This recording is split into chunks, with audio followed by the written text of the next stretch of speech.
విమానం హైజాక్ అయిందన్న వార్తలు చాలానే విన్నాం. బస్సులను హైజాక్ చేశారు. కానీ రైళ్ల హైజాక్ల చరిత్ర చాలా తక్కువ. గతంలో సినీ ఫక్కీలో భారత్లో కూడా రైలు హైజాక్లు జరిగాయి. కాకపోతే విమానాలతో పోలిస్తే మాత్రం ఇవి చాలా అరుదు. 1999లో ఇండియన్ ఎయిర్లైన్స్ ఐసీ 814 హైజాక్ మాత్రం ప్రపంచవ్యాప్తంగా సంచలనం సృష్టించింది. 2001 సెప్టెంబర్ 11 ఉగ్రవాదులు అమెరికాలో విమానాలను దారి మళ్లించిన ఘటనతో ప్రపంచం నివ్వెరపోయింది. మన దేశంలో 2013 ఫిబ్రవరిలో జనశతాబ్ది ఎక్స్ప్రెస్ ను కొందరు బందిపోట్లు హైజాక్ చేశారు. 2001లో వ్యాపారవేత్త జైచంద్ విద్యా కిడ్నాప్ కేసులో నిందితులైన ఉపేంద్ర సింగ్ అలియాస్ కబ్రాను విడిపించేందుకు అతడి కుమారుడు ప్రీతం సింగ్ అలియాస్ రాజేష్ మరికొందరితో కలిసి ఈ చర్యకు పాల్పడ్డాడు.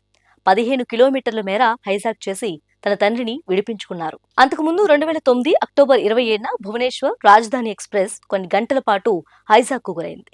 పశ్చిమ బెంగాల్లోని వెస్ట్ మిడ్నాపూర్ జిల్లాలో వందల మంది మావోయిస్టులు ఈ రైలును ఆధీనంలోకి తీసుకున్నారు. తమ నాయకుడు చతుర్ధర్ మహోత్ను విడిచిపెట్టాలని డిమాండ్ చేశారు. కానీ సిఆర్పీఎఫ్ దళాలు ఆపరేషన్ చేపట్టడంతో రైలును వదిలి పారిపోయారు. మన దేశంలోనే కాదు, నెదర్లాండ్స్ లో 1975 డిసెంబర్లో 50 మందితో ప్రయాణిస్తున్న రైలును విజిస్టర్ అనే ప్రదేశం దగ్గర 7 హైజాక్ చేశారు. 12 రోజుల పాటు బందీలను తమ ఆధీనంలో ఉంచుకున్నారు. 3 బందీల ప్రాణాలు తీశారు.